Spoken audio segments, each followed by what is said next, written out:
Good afternoon, good morning, good evening, everybody. Thank you for joining the Kubernetes Masterclass today. It's Tuesday, December 8th, 2020. Today's topic, we're going to be talking about Thanos and Istio. So I'm looking forward to a great class. You can see now, obviously, Rancher is now a part of SUSE as of December 1st. For the time being, that doesn't affect the Kubernetes Masterclass program. These will continue to run on a bi-monthly basis. So you can continue to stay tuned to rancher.com/events for all of our classes. So today's speakers, we have Jason, field engineer at Rancher, along with Eamon, helping out with the Q&A today. Thank you guys for being here today to talk about Thanos and Istio. Just a quick overview about our masterclasses. If you're not familiar with them, they run anywhere between 45 to 75 minutes. And please ask questions. In your GoToWebinar panel, you will see a tab that says questions, and you can type the questions in there directly via text. And we will do our best to answer them and go through the question and answers towards the end of the webinar. We do have a Slack channel dedicated to the masterclass in the Rancher user Slack. So head over to slack.rancher.io and join the masterclass channel. With that, I am going to hand it over to Jason to get started with today's topic. Beautiful, thank you. So as you can see, the title of this masterclass is Taking Single Pane of Glass to the Limits with Thanos and Istio. If you're here for something else, you don't have to go, but you might be a little bit surprised by how complicated some of these products are. I am going to be doing the bulk of the presentations today. My name is Jason Chapek. Like Connie said, I'm a field engineer with Rancher Labs. I've been with Rancher Labs for about a year now. Also answering some of the questions that are due to arise is my peer, Eamon Bauman. You want to say hi, Eamon? Hi, Eamon. I'm just kidding. Hi, I'm Eamon, a field engineer here for Rancher Labs.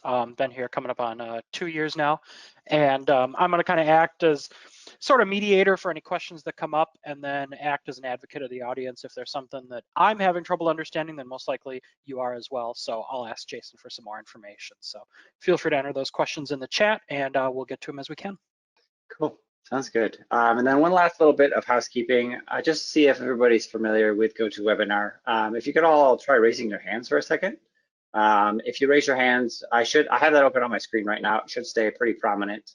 At any point in time, if I'm going too fast, use that raise hand button as a sign for me to slow down. Cool. Looks like if everybody have that figured out, I'm going to lower all of the hands down now. And without further ado, let's get on to the content of this course. So the main idea of today's course, if you remember the registration page, is that generally speaking these days, you're running more than one Kubernetes cluster in your environment. You're going to want to do the same interactions with a lot of those clusters. You're going to want monitoring. You're going to want to be able to see all of the services that are deployed in each of those clusters. And Thanos and Istio are some of the preeminent tools with which to get that information. And because I'm a Rancher employee, one of the things that I keep track of is the Rancher suite of tools. With the most recent release of 2.5, something called Rancher Fleet was released. That is a GitOps tool, and that GitOps tool is going to synergize pretty well with the two tools that I just mentioned above to make it so it's less of a burden to learn these complex frameworks and structures. But I do want to mention that this is a masterclass by name. So I'm not going to go very deeply over the basics of Rancher, of deploying applications with Helm. You should have a basic understanding of the way that Prometheus gets metrics, or at least the purpose that it serves within a cluster, and then know the basic principle of a service mesh, and be kind of familiar with the way that Istio does that. More or less just working as a proxy within your environment for each of your workloads and being able to reroute traffic as per your configuration. If at any point in time you want to for those of you that are watching later, this would be a good point to pause the video, maybe study up on a couple of the components if you're not too familiar with them, and then return maybe after you've done that. Disclaimer here is that the material that I've presented here, a lot of the slide stuff I've borrowed and I've written down my sources, and a lot of the tools themselves, I've constructed a demo application and repo, and I want to point out that that is not by any means, by any stretch of the imagination, going to be a production qualified instance. It's merely to prove a point, and that these days, it's not, the hurdle to get into these more complicated cluster scenarios isn't as high, but obviously there's still a fair bit of work to go and I'm going to point out some of the design decisions that would take this from just a test proof of concept situation to a production level environment. I've provided each of the tools best practices repos or links. Rancher has a best practices link, Helm does, Prometheus does. Thanos didn't really have one. Thanos is still kind of looking for direction in some ways. It's got a bunch of different ways that you can configure it, and so I guess it's really onto the user to find out what the lowest bar for security is that you need to cover for production. Istio does, however, have a best practices document.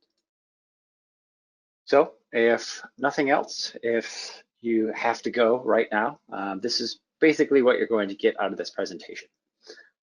There's, like I just said, if you were to deploy these tools back a while ago, you would have deployed Istio prior to the concentration of Istio into a single service, Istio-D, prior to Thanos really working on their documentation and having solid Helm charts and operator structures for that.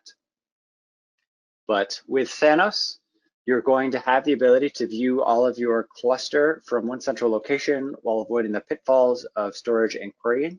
Thanos often comes up in the conversation of how do I get all of my Prometheus metrics in a single view so that I can compare what's going on in one cluster or one environment with another and start to generate some patterns. But it often kind of goes unspoken that it's doing a fair bit of useful configuration of the way that those metrics are being stored for long-term storage. For instance, if you're dealing with tens or hundreds of clusters and you have high cardinality of the data, then storing for longer than 2 weeks is going to be a burden, even though storage these days is pretty cheap. With Istio, Istio is going to provide the same basic value that Istio provides. It's extending the advanced routing capabilities, the TLS, and the analysis, but it's going to span the cluster boundaries. So for instance, if you had a microservice A and a microservice B, and you wanted to do some sort of dynamic routing between them, you could do that, and Istio wouldn't care so much. There's going to be a couple additional steps required, but Istio is not going to care too much where the microservices are living in correlation with another. And all three of the tools that will be mentioned today work pretty well together. Because there's a lot of moving pieces, it's good to have an abstraction layer that can handle the repeatable parts, just so you can focus on what the individual components that need to change on a more regular basis. Fleet is going to be the solution that I show you today. Fleet is not going to be the only GitOps tool that's out there, but it's pretty good for the way that I've deployed things today. And then the last message is that clusters are quickly becoming the volatile unit of compute these days, where you spin them up and spin them down, as opposed to just individual nodes. Hence, if you remember the saying, cattle not pets, clusters are becoming more cattle. I don't know how that stretches the metaphor, but that's where we're going. And I think these tools, if you start to get some familiarity with them, you don't have to be an expert, you don't have to be running them in your environment right now. But if you understand the benefits that they're giving, then you can certainly be a step ahead and ready for if this trend continues to grow, which I expect that it will. So I kind of spoke about a fair bit about that, but in the prompt for this class, I mentioned that Rancher already gives you the ability to easily deploy a monitoring stack with a service mesh to each of the clusters. Watch how to learn these additional tools and configurations. I believe that we're going to get into a point where you're spinning up and spinning down clusters. You're not caring about where things are deployed, and it's going to be a much more tumultuous infrastructure environment moving forward. Aren't there alternative solutions to cross-cluster metrics? Aren't there alternative solutions to multi-cluster service meshes? I say that specifically because you don't have to use advanced tooling to get the solutions or to get the value that I'm suggesting today. These are just in my opinion, this was the easiest way to get to the value proposition without having to build everything in-house and without having to maintain that internally if I were a business or an organization. So the first component that I'm going to talk about, I'll break this down into 3 different components, or 3 different modules, I guess. There's going to be a Thanos module, there's going to be an Istio module, and then there's going to be more of the freeform demonstration module. And whenever you see a slide like this, feel free to ask questions because I usually take a break, maybe get a sip of water or something like that before we dive into the next component. I guess with that said, I haven't said anything too complicated, but I don't see any relevant questions, Eamon, that I should focus on. There are some questions about Thanos Compactor and some specificities around that, but I know you're going to be discussing that later in the presentation, so I was going to hit you with those after you go through that content. Sounds good. Cool. So a little bit more background on Thanos. This is the slide that I've taken from the CNCF interactive landscape. Thanos is primarily just an extension that you run on top of Prometheus. It's going to give you that storage and the compaction, the deduplication, and the high availability of all of your cluster metrics. It's going to primarily focus on well, let's see, it's been around for 3 years. It's had 281 contributors. It's got 6,500 stars. So it's got a pretty significant market share these days. And it's not really in danger of going anywhere. The major design, and this is very confusing right off the bat, but I'll try to make it simple. The major design of Thanos, if we look at the list on the right, the query is going to be, if you're familiar with Prometheus, it's going to look very similar to the way that you query Prometheus, but it's going to pull in different endpoints, different ways that the data is being exposed to the querier. And so you'll have the ability to say, to maybe span queries from the short-term queries that are stored in the cluster itself, or in the long-term queries, query the long-term object storage. The second component is going to be the ruler. The ruler is this middle component here. Do I have the ability? I think I do. I have a laser pointer. The ruler is going to be there. The ruler, as you might expect, is going to be what handles all of the rules and alerts. You can see that points directly to Alert Manager, and the Alert Manager functionality will behave as you'd normally expect Alert Manager to behave. The next component is the sidecar. This is going to be I guess the most critical component of this architecture. The Thanos sidecar is going to be deployed within right next to the Prometheus components, and it's going to give you the ability to expose anything that's going on in Prometheus directly to the Thanos components, and to take care of, I guess, the RPC negotiations between the Prometheus components and the Thanos components. The store gateway is going to manage what's going on at the storage level. So for instance, if you wanted to, that's what's going to help take care of what's being stored in your object storage. Maybe you want to filter certain things out. Maybe you're only retaining a certain amount of data. Those are concerns of the store gateway. And then lastly, the compactor is going to do, well, I guess that's also going to do the retention and the downsampling and the compaction. The Thanos compactor is the, I guess, underrepresented hero of the Thanos deployment, in that you could have the other 4 components and you would have a fully accessible cross-cluster visibility, but it would probably be slow as heck, and it wouldn't be a very good user experience. And the Thanos compaction is really useful for that. Was that selected? I lose the clicker. There we go. As far as multi-cluster deployments are concerned, you might be familiar if you've dug around the interwebs for the Thanos operator documentation. I'm going to be showing two images that they've suggested as models for the cluster. The first one is going to be the observer pattern. The observer pattern is going to take all of the previous components, the query, the store, the rule, the compactor, minus the sidecar, and run those in an external cluster.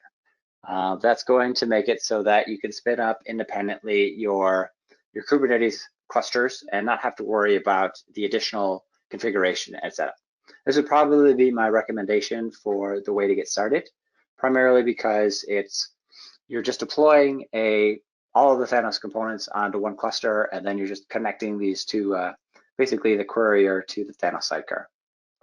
There is going to be some amount of configuration for the Thanos sidecar, and depending on the way that you deploy Prometheus, generally speaking, these days it's pretty straightforward. I will be using the built-in Prometheus operator that's provided through Rancher. And in that, there's just a simple configuration YAML that you can apply, and the Prometheus operator will spin, or the Prometheus sidecar will spin up wherever you have Prometheus, and it will have a way to configure the credentials for the object store. I think the object store here in this case, in my case, also being the S3 like it is here. The endpoints, I don't think there's any relevant information there right now. Yeah, this is all going to be default information there. Oh, I probably should have included this in the presentation. There's three there for each of these components: the Thanos CRD, the object store, and the store endpoint.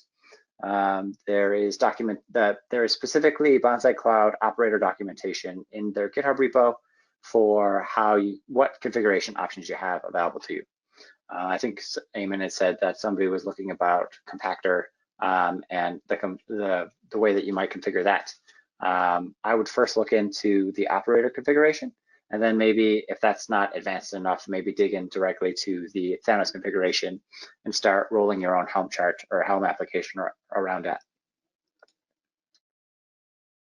Option number 2 is going to be a fair bit more Thanos components distributed, as well as a couple more, well, right now an additional object store, but as the cluster would scale, more and more object stores.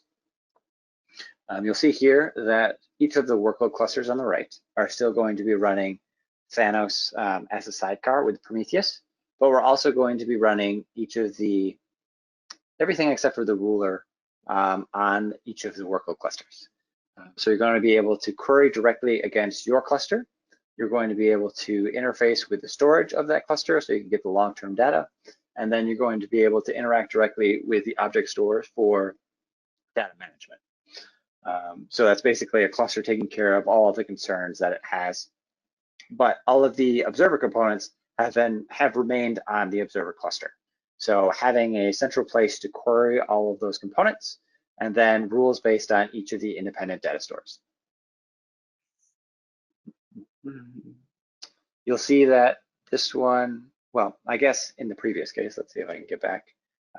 There's a one-to-one correlation. The observer and the workload each have a gRPC connection. That's maintained here. There's just 2 clusters in this example. There's the addition of the object store. So one might think that this one's much better for separation of domain concerns.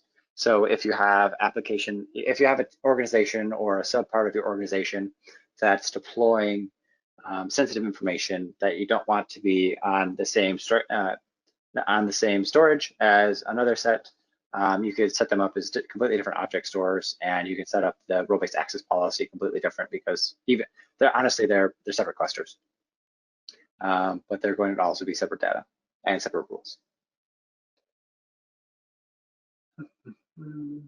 This one will take a bit more of a burden on your workload clusters, as you might expect. And so scaling it, you're not going to get as much value scaling as you would in the previous case. But for the most part, it wasn't really that much of a burden. So in this multi-cluster Thanos case here, these are each separate Kubernetes clusters, correct? The observer and then the 2 workload clusters on the right. Could you maybe use the pen to illustrate the groupings here? There was a question about that, and yeah, kind of the lines are a little vague there. I had another question while you're illustrating that. The object store in this case, is that an S3 bucket, for instance, that would be shared between the observer cluster and the workload cluster? Or is that some sort of Thanos specific component that would need to be installed outside of these clusters? So in the previous slide, you can see that the bucket is a S3 storage. And Okay. that's the way that I'm deploying it. It's not going to be proprietary. It's just going to be whatever is compatible with the S3 protocol. Gotcha. So it would be then an S3 bucket that the observer cluster and the workload cluster in option 2 would both point at, one for pushing metrics, one for pulling for the central viz in the observer cluster. Correct.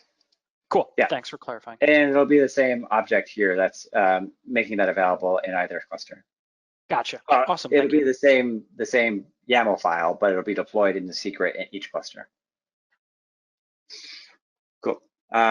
We have set this up with Minio. I just read that stream across the questions. That's something that I'll make reference to in a little bit because not everybody has access to cloud environments. And not everybody wants to give all of their money to AWS. So a couple of the implementation decisions that I've made, and I specify here again that this demo is going to be merely an example, not a recommendation. The choices that you have as far as the first example or the second example, there's going to be the network considerations. For the most part, there's still just going to be that one connection to each of the clusters. But with the multi-cluster view, you're going to be communicating directly with your storage. So if you have IOPS restrictions for a central object store, S3 object store, you might want to just consider breaking it up. Otherwise, either model would probably work for you. The storage considerations, I talked a little bit about that, about breaking it on domain boundaries. There's nothing stopping you from, in the first example, creating another Prometheus server and pointing that at another object store within the same cluster. But that's a little bit, I guess that's a little bit cumbersome. Security, performance, resiliency, scalability. I talked a little bit about most of those. Resiliency, I did not make too much of a mention of.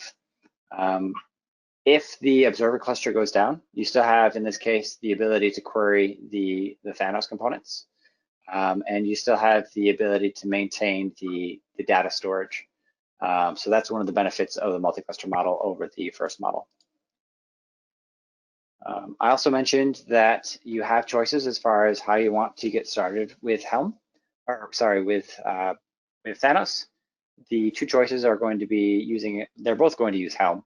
But the operator is going to be an additional step where you create custom resources. Those custom resources are then going to modify deployments for you or on your behalf.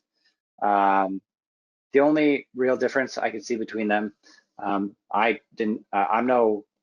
not exactly an expert. I did look through both of those, but I would say that the benefit of running Helm is that you have full control. You can control when things are changing. Whereas with an operator, you make a change to some of the components. You'll notice that maybe today during my demonstration, I'll make a change to a store endpoint, and that'll get reflected in the Thanos Courier, and that'll immediately go down for like a second or two. If you wanted to avoid something like that, you might want to go the Helm route. And then there's always the chance to use a different multi-cluster component. Thanos is the one that I'm using, and that basically strictly because it's really easy to deploy the sidecar with the Kubernetes Prometheus operator, the Kubernetes Prometheus operator. But Cortex and M3 have similar notoriety. Let's see if I can open these links. Oh, I don't have to press Control. So you can see this one's got 3.3 stars. This is M3. This is brought to you by the folks at Uber. And then let's go back to the presentation. With Cortex, I think it's similar. It's also got 3.5, and Cortex is also going to work with Prometheus. It is also in the CNCF. I won't go over too much of the differences between Cortex and Thanos, so that could probably be a masterclass all to its own. That's just an option that you have available to you. As somebody mentioned previously, storage, you're not beholden to S3. You could use something like Minio, or I know a lot of storage providers these days are supporting the S3 protocol for their devices. A couple other components that I want to talk about though are external DNS. External DNS is a Kubernetes SIG, and what that's going to do is that's going to allow you to manage DNS records from within the Kubernetes layer, API layer. And the reason I bring this up is because, let's see how I can bring up the document again. The main focus of this masterclass is going to be that you can easily add a cluster to one of these frameworks. And so with one scale factor, you could create this link directly, or with external DNS, the Thanos operator, I think Thanos just specifically, comes with a discovery service that's tied to DNS. So if you have multiple A records associated with the DNS, you can automatically discover where your Thanos endpoints are, and you don't have to build that brittle connection there. For instance, if like an IP changes or something like that. At present, external DNS still has a little bit. I had to do a little bit of extra tinkering to get external DNS to work the way that I wanted it to. Hopefully at some point in time, it will make its way back into the core product. And the last thing I want to mention is that if you'll notice on all of the operator slides, is there a way for me to clean this up? You'll notice that all the connections are done over TLS. When you're talking about TLS, some people have internal CAs that they're pretty efficient at using, but in my case, I was using Let's Encrypt I use Let's Encrypt for a lot of components, and Cert Manager is a strong tool for getting certs and being able to deploy them quickly and easily. Cool. So now let me drop into an environment so that you guys can see some of the Thanos components. Fair warning that this environment is, it's not necessarily a thrashing, but it's undergoing a lot more work than it probably should be. So you might see some red errors or some yellow errors. Just ignore those for the moment. So I'll make this a little bit bigger for those of you on smaller screens. This is Rancher. This is my own personal Rancher, demo.shipec.us. I've got 5 clusters. I've got the Rancher cluster, which is built on K3s. I've got 1 cluster, 2 cluster, 3 cluster, 4 cluster. I must have read the Dr. Seuss book, 1 fish, 2 fish, red fish, blue fish, when I was naming these. But each of these clusters are running on Amazon EC2. They're running 1 node apiece, and they're 4x16.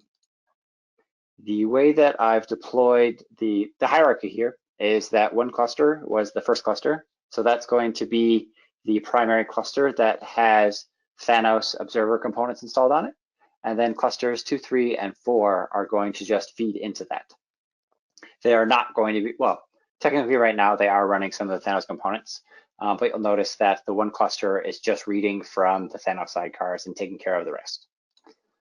So if we look at this Thanos cluster, if we go into this monitoring project space,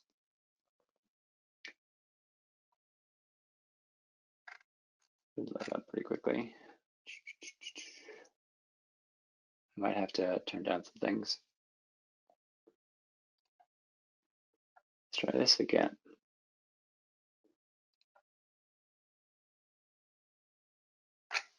Oh, looks like we're doing things to the new UI. Give me a second. Cluster Explorer. If we go to the, sorry about the switch in the UI.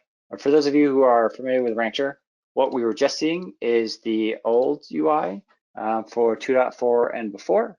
And what you're looking at now is called the Cluster Explorer. Cluster Explorer gives you a lot of the same information, but also gives you access to a lot more of the newer feature sets that are being deployed within Rancher, and specifically here, custom resources. So if we go into that project monitoring, we can see that there's a bunch of deployments, a couple daemon sets, pods. The thing I want to stress here is that, that's probably not the best way to view it. I deployed on each of these clusters the monitoring stack. The monitoring stack is going to be Prometheus stack. So that's just going to deploy Alert Manager, Grafana, Prometheus, and give you the ability to do service monitors and stuff like that. But I guess I'll point out specifically here in the edit as YAML functionality that I've added a special section for Thanos. That special section for Thanos is here. You'll see that there in the Prometheus stack, in the YAML configuration, there's just the Thanos key. The Thanos key gives you the ability to point at a specific Thanos version. I think technically you can break it out to image and tag. I just wrote it all in one. I'm running Thanos that's being hosted on Quay, or being served from Quay.io, and it's running version 16. And if you recall from the previous slides, I'm running object storage. I've stored it in a secret, object store secret, and that secret has a key that's object store.yaml, which is the configuration that was filled out from the previous slide. Once I've deployed that, you'll notice if I go back to the Cluster Explorer that in the Prometheus pods, if I can find them, let's just go Prometheus, monitoring Prometheus 0. This one has 4 containers, and those, well, plus 4 containers, so it's got 5 containers. We'll notice that it's running Prometheus. Down here, it's running the config reloader, and so that I can hot swap configs. It's running another config reloader. I'm wondering why it's running the 2, but for the most part, it's running Thanos. Thanos is exposing an HTTP service and a gRPC service. The gRPC service is one that I'm going to be deploying through a node port. That node port is just going to be, again, this is why I clarified that I don't suggest this in production. Node port probably just isn't the best way to do this. I would recommend getting it through an ingress at least, or maybe later on if you've got both Thanos and the Istio components going, doing it through an ingress gateway with Istio. But I went the simple way just because I've only got an hour and a half and I've already spent half an hour of it. Take that configuration, copy that 4 times for as many clusters as you have.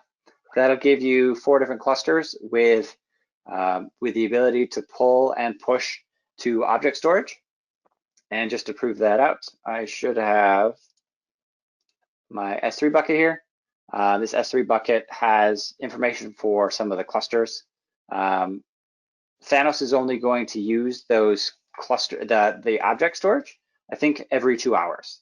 So the reason you only see 2 here I know now you see 4 here, is that I've only had the Thanos components running for sometime barely more than 4 hours. Minimize that. If we look at what we want to look at now is, I want to see this from the Rancher Management UI. Let's see if I can get there. Jason, there was a cluster that came in about a question that came in about the S3 bucket, wondering if it's able to clear out entries from the Thanos bucket for clusters that are removed. In the case of like spinning up temporary clusters or a lot of cluster churn, can you remove those entries, or are they somehow like hard-coded into Prometheus, or would that screw things up? So the question, just to make sure I understand it correctly, is Thanos smart enough to take care of garbage collection? I think that could be one component to it. I think the other component is, in the bucket, could a user go in and manually remove the folders in that bucket that aren't, are no longer needed? Yeah, so honestly, I could show you right now. Let's just delete this one entirely.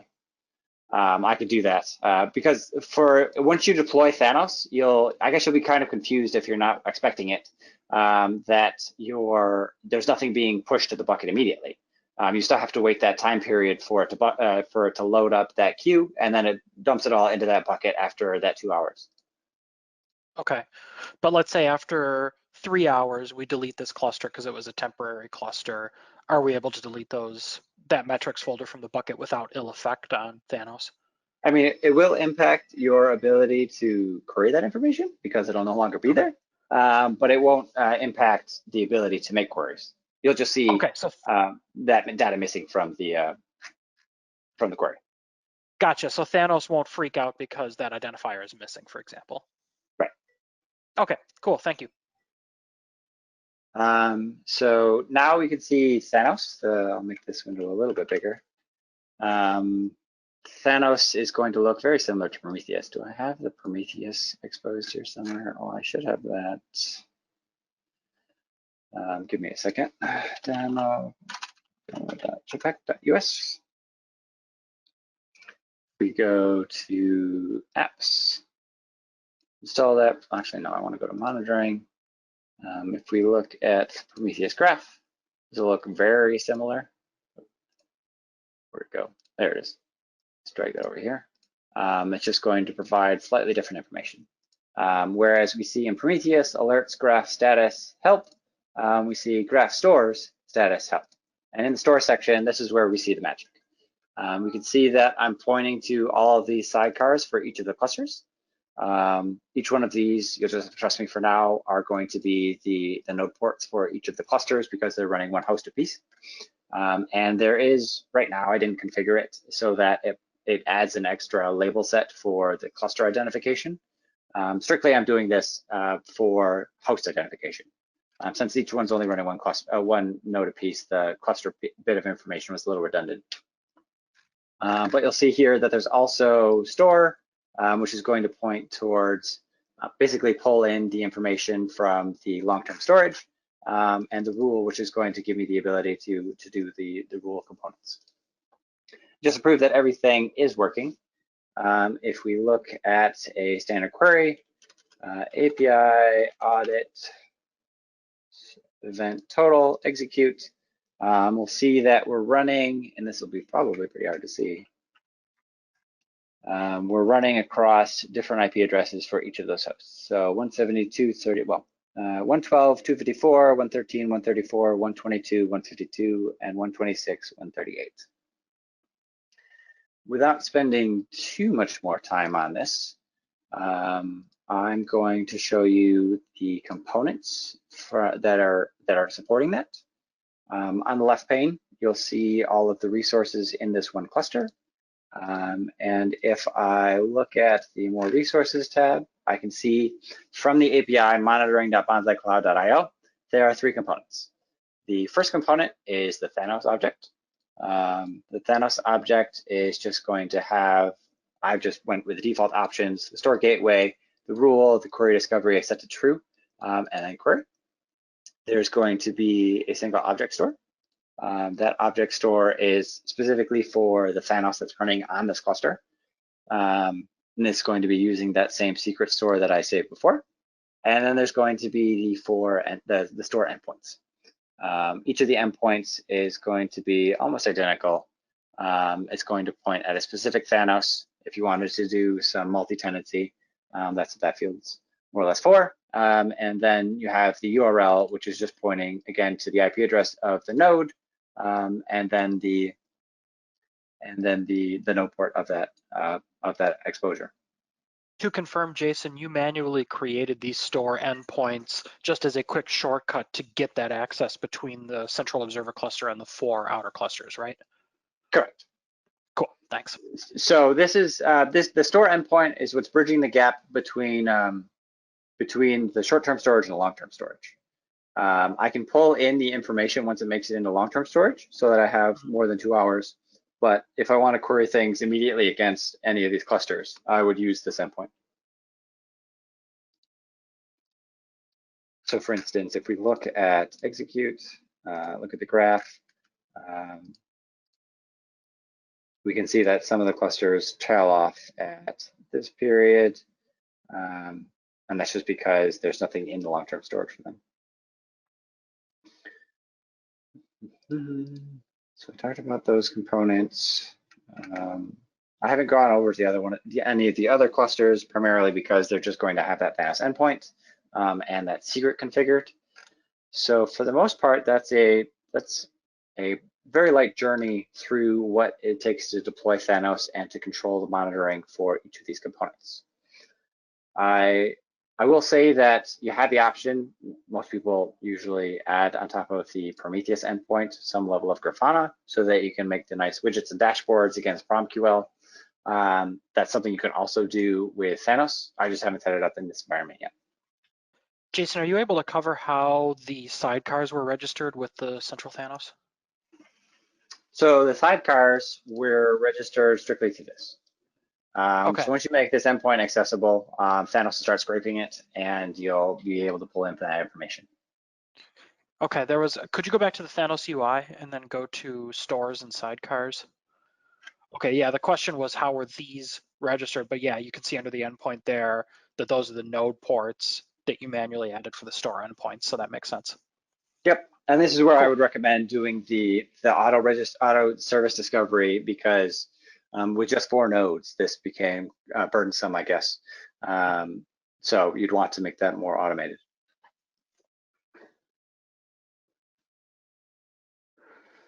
Cool. I did see somebody make a comment about the external DNS. Let's see if I can find Thanos operators. Yeah, I was going to respond. It's a little out of the scope of this, but yeah.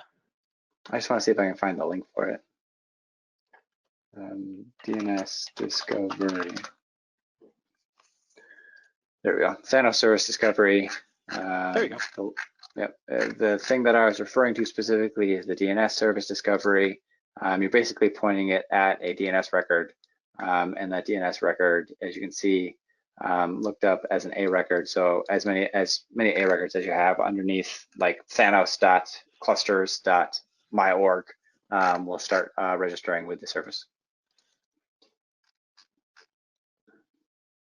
Cool. So that takes me to the halfway point. Let's start talking about Istio. I have done a previous masterclass on doing multi-cluster Istio, so I won't go into as much depth probably as I did with the previous course. There should be a link available. That should be on YouTube. I might make a link available to that in the follow-up material. But for the most part, just understand that Istio has, similar to the way that Thanos did, a couple ways to deploy across clusters. Istio itself has been around for longer than Thanos, I guess, and it's got a significant number more stars on GitHub, if that means anything to you. It's not the only service mesh out there, but it's the one that Rancher directly supports. Another reason why I chose it today, but also because it's probably the most fully featured service mesh out there, and it's leading the charge. So the ways that you can deploy Istio in a multi-cluster mode are going to be primary remote, and these are direct quotes from the Istio documentation, as that link there suggests, where you're running the Istio D component and a gateway and everything else, and the only thing you're running all of that in a single cluster. Let's highlight this. This is your master cluster or your primary cluster, and then the only thing you're running in the remote cluster is going to be the service.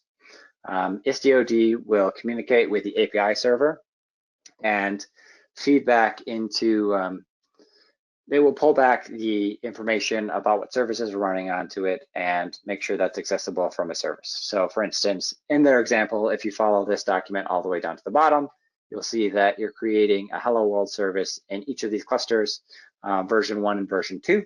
And just by curling the .cluster.local of that service, you'll be able to hit services. You'll be able to hit both versions V1 and V2. Let's get rid of the pen, click next. The more complicated model. Yeah, could you go back a slide, Jason? Quick question here. On this slide, For service B, there's a dashed blue line pointing to the gateway on network 1. Is that just standard egress from cluster 2 out to cluster 1? Or is there some sort of Istio-specific component that's occurring there to allow that traffic to flow between the clusters? So in this example, there's nothing that's nothing in between. That's just a straight line.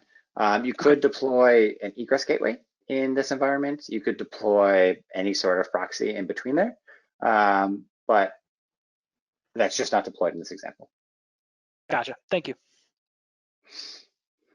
The second model is a little bit more complicated. It's running, well, it's not going to be more complicated as far as deploying is concerned, but it is going to involve more moving pieces. You can see here that Istio-D is running on both of the clusters, the gateway is running on both of the clusters, and it's going to require that you have, effectively you're creating service objects for each of the elements in your cluster and where they might live within the multiple control plane, so that you have a registry that you can find out where something's living and where the best way to address it would be. This does say gateway here. I think for simplicity, they said these are overloaded gateway objects. They're ingress and egress. You could run as many gateways in your environment as you'd like, but for the most part, just consider that any traffic that's going to be going across the cluster boundary is most likely going to be using the gateway. I say most likely because you can circumvent it if you're running on the same network, but I would probably avoid that. I would still go to the standard gateways. Cool. So like I said, I went over a fair bit of this, and I showed an example, I think back in Istio 1.5 actually. And so I will try to focus on some of the things that have changed. And on the right, you'll see a couple of the main components that have changed.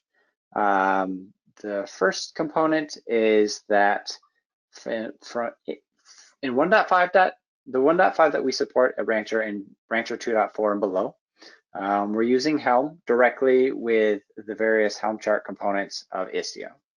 In I believe in 1.6, Istio deprecated the Helm support. And so Rancher re-engineered a way to use Helm in conjunction with the operator to deploy Istio into an environment. That's what's happening with Istio 1.7 currently in Rancher. But Istio, I guess, reading the feedback from the community, has decided to reintroduce Helm support. I think right now with 1.8, it's back in alpha because they're not using the same maintenance, the same Helm charts that have been maintained previously. They're using the Helm charts that are underpinning the Istio CTL and the operator components. They're bringing it into the forefront so that users can directly access them.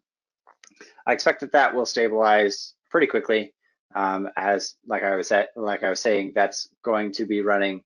That has been running the underlying Istio components, and it's just a matter of exposing only the configuration that a user should interact with.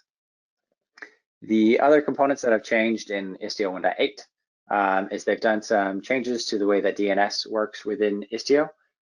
This is going to basically result in significant performance improvements because if you're familiar, Istio is working a lot with the DNS, and if it has to go to one central DNS deployment, that could be a bottleneck.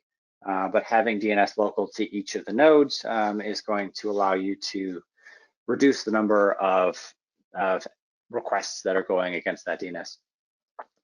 And then I also say that they've simplified the operator config. If you look at Istio's well, actually, let me show you as opposed to telling you. If we look at Istio.io, if we go to the docs, first we'll look at 1.8 because that's the latest tag. If we look at setup and install, and we look at install multi-cluster, we have the options that you could see before. There's going to be 4 options this time instead of 2 because they specify different functionality for the for same network versus different network. I showed both the different network examples. But if you look at the primary, multi-primary in the multi-network case, the steps are, and I'll breeze through these because the documentation is actually pretty straightforward with Istio. You're creating a namespace, you're making sure that it has the right networking information, you're deploying an Istio operator manifest, which just points to the mesh ID, the fact that you're using a specific cluster in a multi-cluster environment, and then you're specifying the network. You install Istio, and then you just deal with the gateway and handle additionally the endpoint discovery as opposed to creating independent service elements. Whereas prior to that, and in the example that if I were to use Rancher's supported Istio at the moment, we look at Istio 1.7. Whoops, I missed it. 1.7. Let's just go here. I'll go there the other way. Documentation archive 1.7.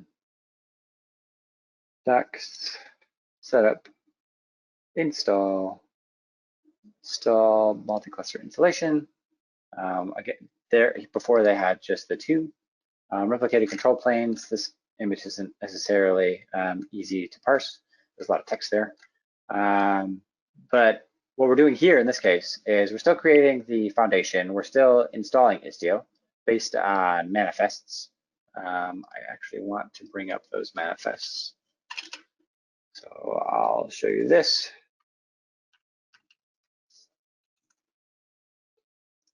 Oops, that's not what I wanted to do. I'm bringing up this manifest link. Cat. You see that it's a little bit more complicated. You have to focus. You have to additionally add on the Istio core DNS. You have to add in the well, you don't have to add the egress gateway, but that's one of the recommended approaches. You have to change the pod DNS search namespace. You're specifically enabling multi-cluster. You're not necessarily giving it a name. You're enabling control plane security, and then you're changing the environment of the Istio egress gateway. So it's a minor change, I guess, but it's definitely a visible change. In addition, you have to, based on a specific version of your DNS provider, you have to make some stubs. And then the part that I really came over here for is the principle of, it's not going to come up too well, but a service entry. The service entry is the registry unit that is going to tell you where a service lives and how it's going to be routed to. You would have to create this for each cluster, for each service, and they've simplified all of that with the Istio 1.8, and you're just doing a lot more service discovery. So going back to the presentation, I guess my recommendation would be if you're not doing Istio multi-cluster now with Istio 1.7 or below, probably hold off until Istio 1.8 or the functionality brought in by Istio 1.8 has stabilized, because it will very much simplify the operational aspect of it. Got a few questions on Istio before you get into Fleet, Jason. I'll give you a chance to take a drink of water here. The first is, if an organization is currently using the Nginx ingress, how would you recommend to set it up with Istio? Should that be added? Not necessarily. The reason they're using that Nginx ingress is there's plenty of customization options for that controller. So is there any interplay with Istio there? Yeah, I think Rancher actually has a good answer to that. Let's see if I can bring it up in the Rancher docs. The TLDR, or the simple answer to that, is that I would run them probably in parallel, primarily because you do have that Nginx configuration, you're used to it, and you don't necessarily want to. I caution to say, I'm conservative in saying that I don't think everything that runs in a cluster necessarily belongs on a service mesh. And running, there we go, there's the document. Just run multiple ingresses where you can run the default Nginx ingress for some of your services, and then anything that really needs the mesh functionality, you could use an Istio ingress gateway. Okay. There was a follow-up to that that says some of our legacy code has Nginx running with automatically generated nginx.conf, but misses upgrading the HTTP connection properly, which results in error 426. Do you have any troubleshooting recommendations? As far as Nginx is concerned, I'm going to say that's outside of the current scope. Okay. I'm going to take the coward's route there. Another question, is there support for Windows clusters with Istio, or is it still in development? I don't believe the Envoy service proxy has a Windows image yet. Okay. I know that well, no, because you would still need an Envoy service proxy for that. I'm going to say no. I would definitely fact check me there, but I don't believe, I usually keep pretty good track of the Envoy proxy developments. Not to mention, that would be, you'd be in for a world of misery. There's one final question on Istio. It looks like, what is the purpose of multi-primary on different networks? Multi-primary on different, let's go back to the slide.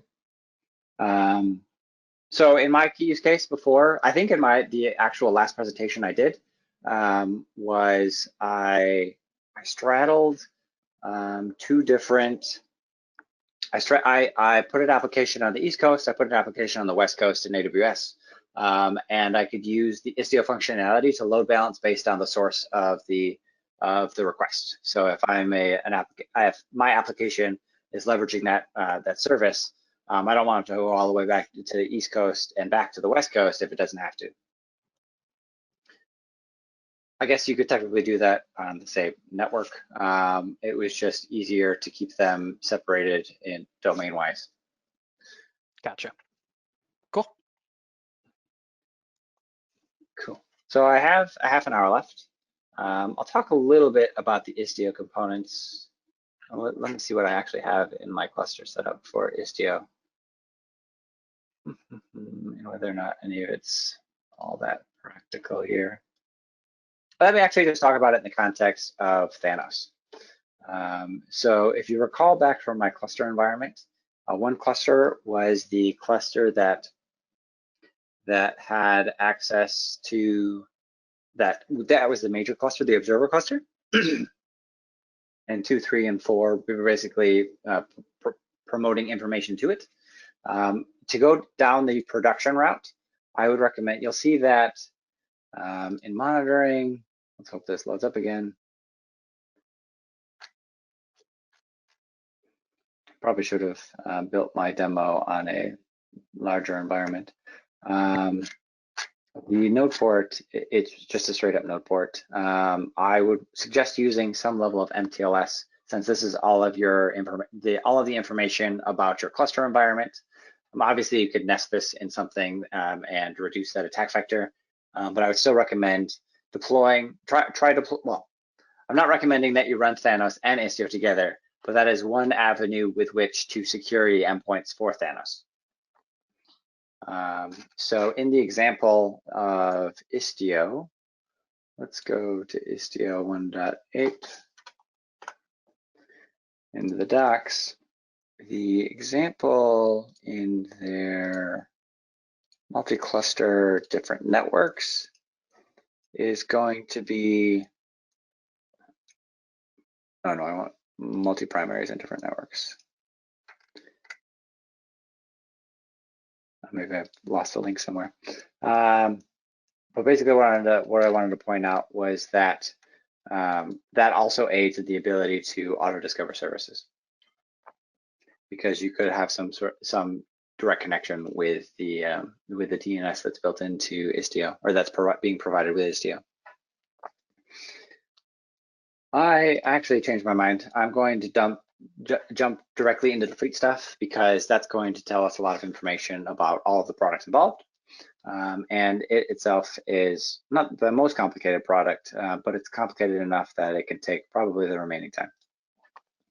So fleet is GitOps at scale, according to the Rancher documentation. Well, I guess according to the fleet documentation. It's a product that's designed to take Git repositories that have configuration as code in them and to distribute them to various clusters based on various criteria. It's an oversimplification for sure, but that's generally speaking what the reason that you're going to Fleet. The first place that you would look, or the source of all the information, where I've stored the example code, is going to be, well, it says where I've stored all the example code. I guess that's kind of confusing. This is just Fleet examples. This is not the example that I'm going to go into the demonstration. But that's going to be where you're storing your code. So your deployments, your Helm charts, your customized, anything that you're going to do a kubectl apply, you could do a kubectl apply against. It works with remote, local, Helm, and customize and manifests. This repo has, I still refer to it myself sometimes, will give you plenty of examples of how to deploy various configurations. So start with a simple. The simple is just going to be vanilla manifests. You should be familiar, they're just going to be manifests. But then if you dig into the single cluster view, you'll see Helm. Helm is going to point to a chart.yaml. There's going to be a fleet.yaml, which tells you some of the configuration, and then customize and other manifests and all the permutations therein. Once you have Git repos and you have an idea of what you want to be sourced from your GitOps functionality, that's when you get into cluster groups, how you're specifying which workloads go to which clusters. So for instance, if I have clusters that have GPUs attached to them, I'd want to deploy all of my machine learning workloads to them. If I have clusters that are IoT clusters, I'm not going to want to run these very system intensive components. I'm going to want more streamlined alternatives, so on and so forth. There's just a lot of, generally speaking, you're not going to want to deploy everything to all of your clusters. You're going to want to be a little bit more discriminating. Yeah, and then some of the reasons for that are by domain. Maybe you have to abide by PCI compliance or something like that. Maybe the healthcare arm of your components have to go under higher scrutiny, so you could just separate them that way. Locality, going back to the application system that I talked about. Maybe you're trying out a beta release of something, but it's only in a small region. You don't need to deploy that to East Coast, West Coast, other localities, and by provider. So for instance, if you wanted to deploy things specifically to AWS or Azure or Google, excuse me. And then lastly, the bundles are going to be the way that the application is configured more or less in transit. That's probably overstepping my bounds by saying in transit, but as it's stored in the repo, that's going to be just the raw YAML and manifests, and I guess the bundle is going to be the way that it's all packaged and converted into a Helm chart so that it can be shipped off to the cluster. I make a mention here later when I dig into some of the Helm components the Helm charts that I have there. I'm going to have the ability to ignore anything that's been modified to the cluster after it's been deployed. So for instance, if I have a service that, for instance, the Thanos deployment, I'm going to deploy a CRD, but that CRD is going to have cascading effects in the environment, and it might impact some of the original sources, and I don't want to get caught in a permanent loop with my GitOps trying to remedy that situation.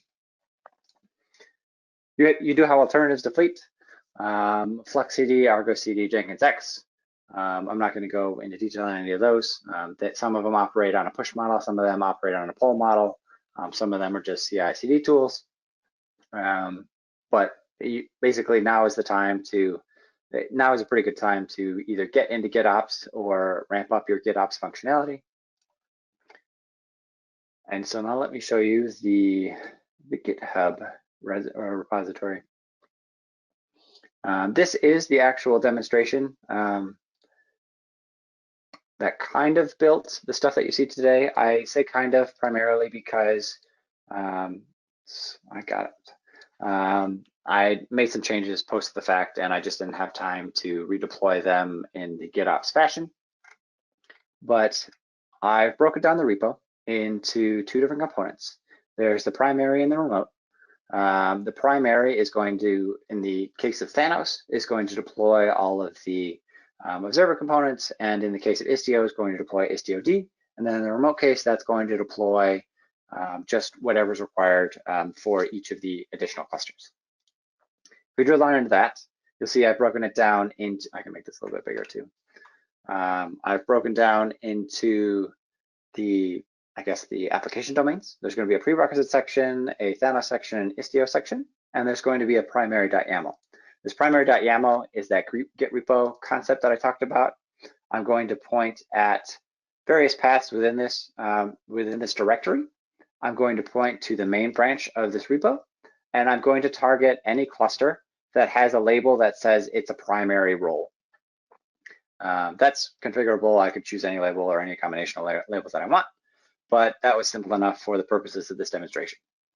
And so if we were to take the information in this Git repo and kind of parse it, we would see that it's going to look at the main branch of this repo. Whenever a change happens to it, it's going to try to deploy everything that lives in these directories.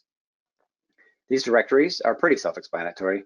There's a monitoring CRD directory, which deploys the monitoring components. There's monitoring itself, which is going to deploy the operators. Kiali, which is going to deploy Kiali, which is technically a dependency of the Rancher Istio components. And then there's going to be Istio and Istio resources. The Istio resources being some of those DNS changes, some of the CA certs. I'm not storing any private CA certs, and I don't recommend that you do. These are just going to be the CA certs that were generated through the Istio repos. But that's all being stored in a GitHub, a GitOps functionality with Fleet. So if we look at prerequisites, drill down into one of them, click fleet.yaml, we can see that that's pointing at a Helm chart. It's got that configuration that I pointed out earlier on in the presentation of Thanos, pointing that Thanos at an image in the object storage configuration, and then it's telling it to ignore changes that have been made to these components down below. Similar, basically all of the repositories have a similar combination of those components. The things that I want to point out though, if we start with Thanos, Thanos doesn't have the CRDs, that requirement. That's all handled by the Thanos chart. Thanos chart that I've deployed lives on Kubernetes charts.bonsai.cloud.com. It's the Thanos operator chart, and I specify that I don't want to manage the CRDs. As far as the Thanos resources are concerned, you'll see the node port service. The node port service is running on every cluster, but in this case, it's running both clusters. It's running on all of the clusters, but it should be on the primary as well as the remotes. And that's just going to be a standard node port service exposing gRPC and HTTP, and I guess an Nginx endpoint that I'm not necessarily too familiar with what it actually does. There's going to be the store endpoints and this query and the Thanos object itself. So this is all the stuff I talked about after it's been instantiated, but I'm storing the configuration in this Git repo so that I can point to it with my GitOps functionality and just spin that up at any point that I want. And then similarly, Istio, I apologize for all the YAML. I know it's a bit too much to parse, but I'm going somewhere, I promise. Kiali is the deployment. Istio is just going to be a Helm chart. That Helm chart, here you can see the overlay file. This overlay file is going to contain the configuration for the multi-cluster deployment. So if you remember the Istio core DNS components, the egress gateway, and then all of the global DNS entries that you have to make. And then there's just a couple more, but I'm not going to go over those. We have that for each of the three components, and then we have that for remote. And here's what that looks like in a Rancher environment. So actually, I probably should have timed this out better. We have 20 minutes left. Let's see if I can quickly add a cluster and demonstrate some of the Fleet functionality. Back, live demo. Let's make that an extra large cluster. Live demo. And we're going to deploy this with the Amazon provider so that I can make use of their load balancers. Create that, and right now there are no selectors that are going to pick that up. I could set it up so that the fleet will deploy Thanos prerequisites and Istio all to that cluster once it reports that it's alive. But I want to show the process, and I have a little bit more control over the visibility there. But if we go into the Explorer view, we can see in this left dropdown, there's Cluster Explorer, there's Apps and Marketplace, Monitoring, Continuous Delivery. I'm in cluster 4, must have been deinstalled Istio on this cluster. But the thing I want to focus on is continuous delivery. When you see this in Rancher, think of the fleet operations. There's not a one-to-one correlation directly, but it's, for the most part, the same project. You see there's a lot going on right now. Like I said, a lot of this is in flux. But if we look at, let's actually delete these two testing ones. If we look at the one that's not broken, we can see that there, if we look at the YAML, this should look pretty familiar. We're pointing any cluster that has the role Istio.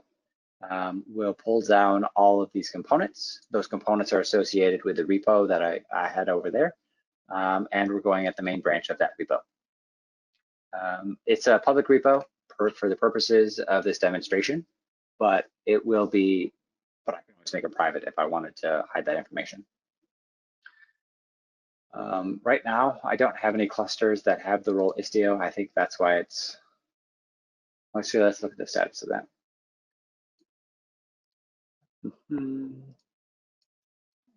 YAML, less updated, desired, ready clusters. Yeah, it's at 0.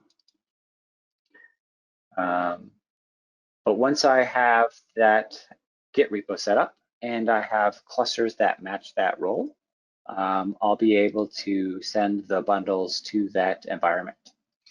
And so I guess this is a good opportunity to suggest, to kind of bring this all together. The main reason that I think that Fleet and Thanos and Istio go well together is the Thanos and Istio synergies of being able to automatically register to a given Thanos observer and the ability to make sure that that network traffic is completely secure. A lot of you might think that because it's just monitoring data, metrics data, it's not going to expose that many vulnerabilities, but you'd be surprised at what hackers and malicious parties can get with that information. So I would recommend securing it wherever possible. And Fleet is going to make it so that I don't have to go through the documentation and the diagrams and the architecture once I figured out a working solution. The solution that I have right here in the repo is, I'm going to say, mostly working.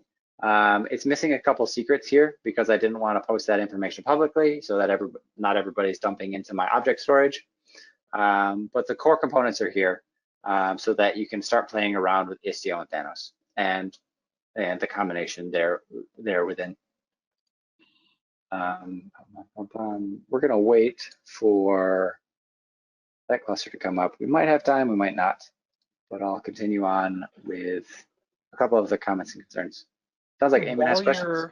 Yeah, there's a couple here. The first is, at what point would one need to specify additional workspaces to Fleet? So it comes with local and default. Is there a point in which you'd want to start using more workspaces than those? That's a good question. I'm assuming there is. I ran into, I think, let's think about that for a second. The Fleet local and the Fleet default. Continuous delivery. What they're referring to is Fleet default and Fleet local. But yeah.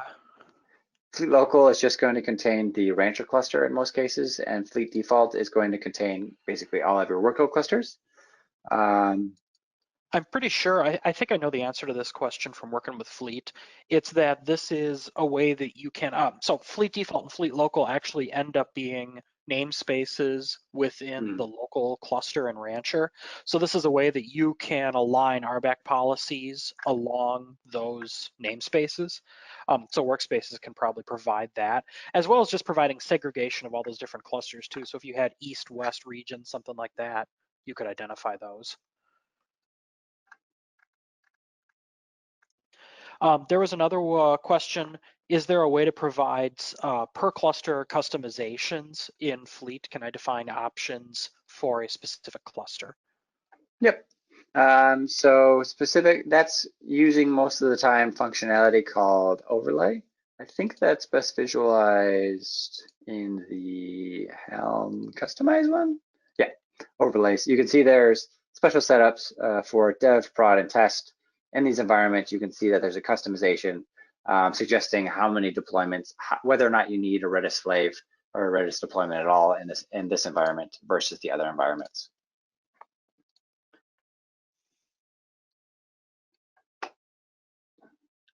There are additional questions?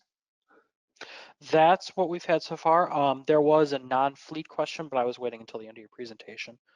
Cool. I'm going to try and see what happens when I deploy the RCP product to this cluster that I just created. So this live demo cluster is the one I just created, and we have the RCP Git repo, which is this form is pointing at the prerequisites and Istio. It's not deploying any of the Thanos components, but I could if I wanted it to. So let's go into that cluster, modify, edit as YAML, add a label, role Istio. We'll see that it's going to pick up a weight. And there's an error.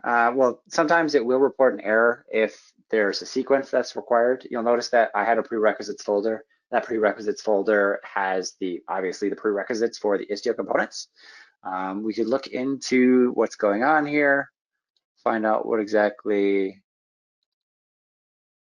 Yeah, there's a problem with, so it doesn't have the CRDs for Istio installed yet. I think that one is still going to be deployed once we install the CRD components. As you can see, there's a lot being deployed here. We'll keep an eye on that. But as that's going on, I think that just about nears, that's the summary again. I think that these three components work well together, and I think you should try out one and or all of them together. You had questions, Eamon? Yep, I'm just parsing through them. I'm getting an answer for someone right now. The non-Fleet question, are you at a point that you can handle that, or did you have other content you wanted to cover? Okay, so there was a non-Fleet question. It says, at the beginning of this webinar, you discussed a lot about monitoring, and the asker was wondering if you had any chance to integrate that monitoring with a rule or decision engine, something like fail to ban. I have not at this point. The main focus of this demonstration was to get to the point where I can start easily testing these components. Now that I've got things with Fleet, I can just point my clusters or point fresh clusters to point this at fresh clusters and get to the point where I can quickly and easily test the stages above this. Gotcha. Let me parse through a few other questions here. Could you go a little more in depth on ruler in Thanos? There was a question about wanting to read or hear more about that component. Let me actually provide an example of the Thanos type spec. I think that should find it. Notice documentation, components, the ruler. So the functionality that you can get with the ruler is kind of similar. You see that there's just a list of rules, there's groups of rules. Those rules are going to be based on basic prompt QL. So here you can see the sum of the HTTP in progress requests by job, and that rule would bubble up so that you could take an actionable item based on that rule. You can see here that that's also built in with the alerting functionality so that you can get alerted of that.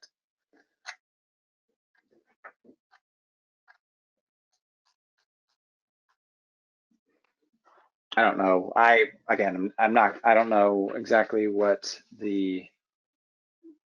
else there's necessarily to talk about the rule. I would just recommend running it and seeing whether or not it's as similar to Prometheus as it as you might think it is. Right. I'm looking through. I think that's the end of those questions. Let me parse through. There were a few others. Let me see here.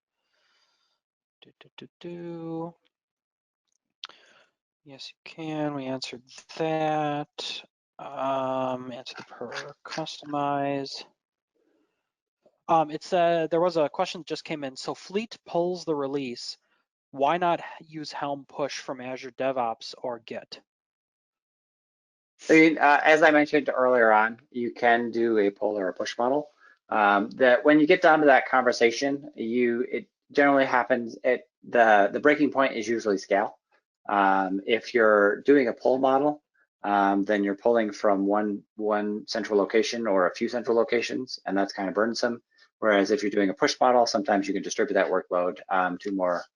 Well, I guess you could do hierarchy either way, but there are benefits to running a pull model as opposed to a push model.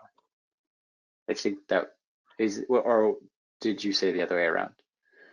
I think the question was, instead of Fleet pulling, why not have Helm push it down to those repositories, or push down to those clusters? I'm not sure. If you could provide additional context on that question, that would be great. Not you, Jason, but the requester, the asker. Other than that, that's all I have for now. Cool. So we look at Anything live else demos. you'd like to share? I just want to prove that, as you can see on my screen, there were a lot of errors in that Git repo, but in this view, we can see that Istio and monitoring have been deployed. The only thing that was erroring out really was the DNS change. I need to make some modifications to the metadata of that one. But you can see the envoy filters, the gateways, the virtual services, Kiali, it's all deployed there and ready to go.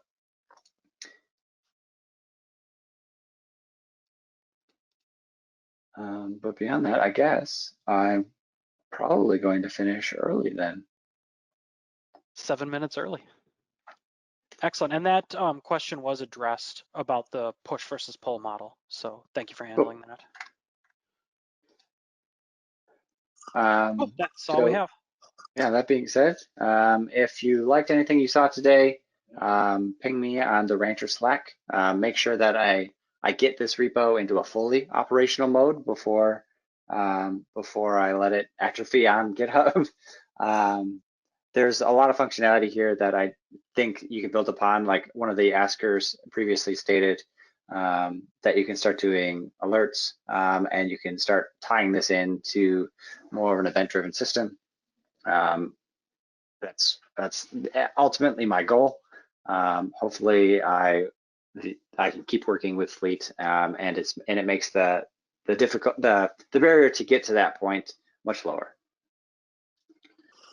Beyond that, I think the last slide is just thank you for your time. Great. Thank you, Jason, and thank you, Eamon, for helping with the Q&A today. Lots of great content here. So just to wrap up, I have a few additional resources to share with everybody. Head over to rancher.com to check out all of our products and projects. For Fleet, if you want to test it out directly, it's fleet.rancher.io. And if you are interested in attending any of our upcoming events, you can find them all at rancher.com/events. Next week, we've got 2 great webinars going on, a masterclass on Tuesday and the December online meetup on Wednesday. So you can, I will share these slides and you can click the links here to register for those events. If today was a little bit over your head, we do have an intro training. So you can find that at rancher.com/training. Or if you think you could take it a step farther, go ahead to academy.rancher.com and get certified to be a Rancher operator. And with that, thank you again to Jason and Eamon today for a great session. And thank you everyone for attending. Have a great day. Take care, everyone.